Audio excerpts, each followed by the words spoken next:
लाचारी, बेबसी और अंतहीन दर्द। क्या उस व्यक्ति की पीड़ा की कल्पना की जा सकती है जिसने देश की रक्षा की कसम खाई थी लेकिन परिवार अपनी पत्नी की रक्षा ना कर सका। दोस्तों, जिस फौज ने 28 साल तक सेना में नौकरी की और वो कारगिल के युद्ध भी लड़ा, लेकिन आज वो अपने आप को और अपने परिवार वाले को ना बचा सका।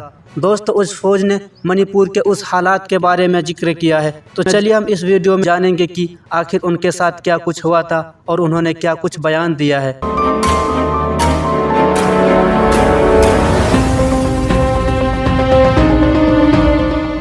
लाचारी, बेबसी और अंतहीन दर्द।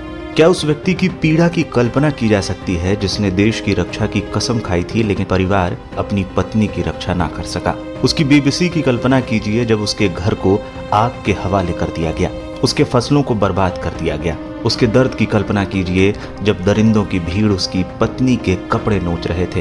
पूरे बदन से एक एक धागा उतार देने के बाद भी मन नहीं भरा। सैकड़ों की भीड़ ने हैवानियत की हदें पार कर दी। फिर भीड़ के भेड़ियों ने उसकी पत्नी के साथ गैंगरेप किया।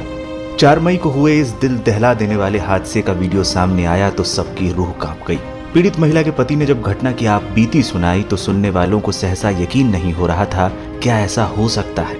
पीड़ित महिला का पति भारतीय सेना में सूबेदार पद से रिटायर है।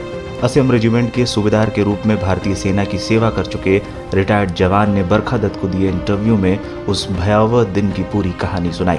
इंटरव्यू की शुरुआत में वो अपने बारे में बताते हुए कहते हैं, मैंने फौज में 28 साल नौकरी की, कारगिल युद्ध में देश के लिए लड़ाई लड़ी है, भारतीय शांति सेना के रूप में श्रीलंका भी गया था।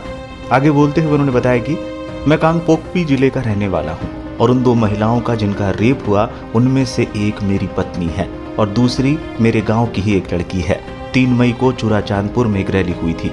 रैली खत्म होने के बाद 3-4 बजे से ही हिंसा शुरू हो गई थी। मेरे गांव में मैतेई और कुकी दोनों समुदाय रहते हैं। उसी रात को अचानक हम पर हमला हो गया और भीड़ ने घर जलाना शुरू कर दिया। 4 मई की सुबह गांव में एक बैठक हुई और फिर हमले शुरू हो गए। उन्होंने चर्च जलाना शुरू किया और फिर घर जलाने लगे।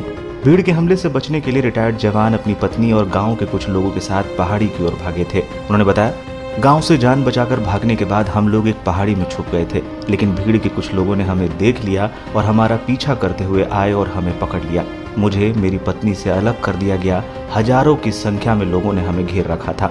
रिटायर्ड जवान ने इसके बाद भीड़ द्वारा एक हत्या करने का भी जिक्र किया। हमारे साथ एक परिवार था जो मेरा भाई लगता है, उसकी बेटी के साथ कुछ लोग रेप करने की कोशिश करने लगे। लड़की का छोटा भाई अपनी बहन को बचाने के लिए उन लोगों से लड़ पड़ा, लेकिन लोगों ने उसे पीट कर मार डाला। रिटायर्ड जवान ने आगे बताया कि कैसे भीड़ ने उनकी बीवी और एक लड़की के साथ हैवानियत की। मेरी बीवी और लड़की को धमकी दी गई कि अगर कपड़े नहीं उतारे तो गोली मार देंगे। पूरा नंगा करने के बाद लड़की और मेरी बीवी के साथ गलत काम किया। इसके बाद पीड़ित ने अपनी बेबसी के बारे में बताया, मैं सपने में भी नहीं सोच सकता था कि कभी कुछ ऐसा होगा। मैंने देश की रक्षा की, लेकिन आज निराश हूँ कि रिटायर्ड होने के बाद मैं अपने घर, अपनी पत्नी और साथी ग्रामीणों की रक्षा नहीं कर सका। मैं दुखी और हताश हूँ। मैं चाहता हूँ कि उन लोगों को कड़ी सजा दी जाए जिन्होंने घर जलाए और महिलाओं का अपमान किया है। इतना कुछ हो जाने के बाद पुलिस के पास जाने में इतना समय क्यों लगा, इस सवाल का जवाब देते हुए उन्होंने बताया, पूरी संपत्ति लूट ली गई, मेरे घर को आग लगा दिया गया था, हमें धमकियां दी जा रही थी। हमारी हिम्मत ही नहीं हुई कि गांव के पास वाले पुलिस थाने में जाए। हम एक गांव से दूसरे गांव भागते रहे और गांव से काफी दूर जो पुलिस थाना है वहां जाकर FIR दर्ज कराई थी। जब ये पूरी घटना घट रही थी तब क्या वहां पुलिस थी और पुलिस ने क्या किया, इस पर बोलते उन्होंने बताया, जब भीड़ ये सब कर रही थी तब वहां पुलिस जीप थी। पुलिस की संख्या कम थी लेकिन पुलिस ने हमें बचाने के लिए कुछ नहीं किया। क्या आपको अब भी डर लगता है? क्या आप अकेला महसूस करते हैं? इस पर बोलते हुए उन्होंने कहा, मैं अकेला महसूस करता हूँ। मैतेई लोग संख्या में ज्यादा हैं, हम कुकी लोग कम हैं। हमारे साथ जानवरों जैसा बर्ताव किया जा रहा है, मारा जा रहा है। हमारी लड़कियों के साथ रेप किया जा रहा है। उनके साथ कैसे रहें, कैसे अपनी जिंदगी बचाएं? 65 साल के रिटायर्ड जवान ने आगे कहा कि उनकी पत्नी डिप्रेशन में चली गई है। हमारे बच्चों की देखभाल के साथ वो सामान्य स्थिति में आने के लिए संघर्ष कर रही है। मैंने युद्ध देखा है, कारगिल में आगे रहकर लड़ाई लड़ी है। अब मुझे अपनी जगह युद्ध के मैदान से भी ज्यादा खतरनाक लगती है। बता दें, अब तक मणिपुर पुलिस ने इस मामले में 6 आरोपियों को गिरफ्तार किया है। 4 मई को मणिपुर में 2 महिलाओं को निर्वस्त्र कर घुमाने के मामले में गिरफ्तार आरोपियों को शुक्रवार को 11 दिन की पुलिस हिरासत में भी भेज दिया गया। इन लोगों को घटना का वीडियो शेयर होने के बाद गिरफ्तार किया गया है।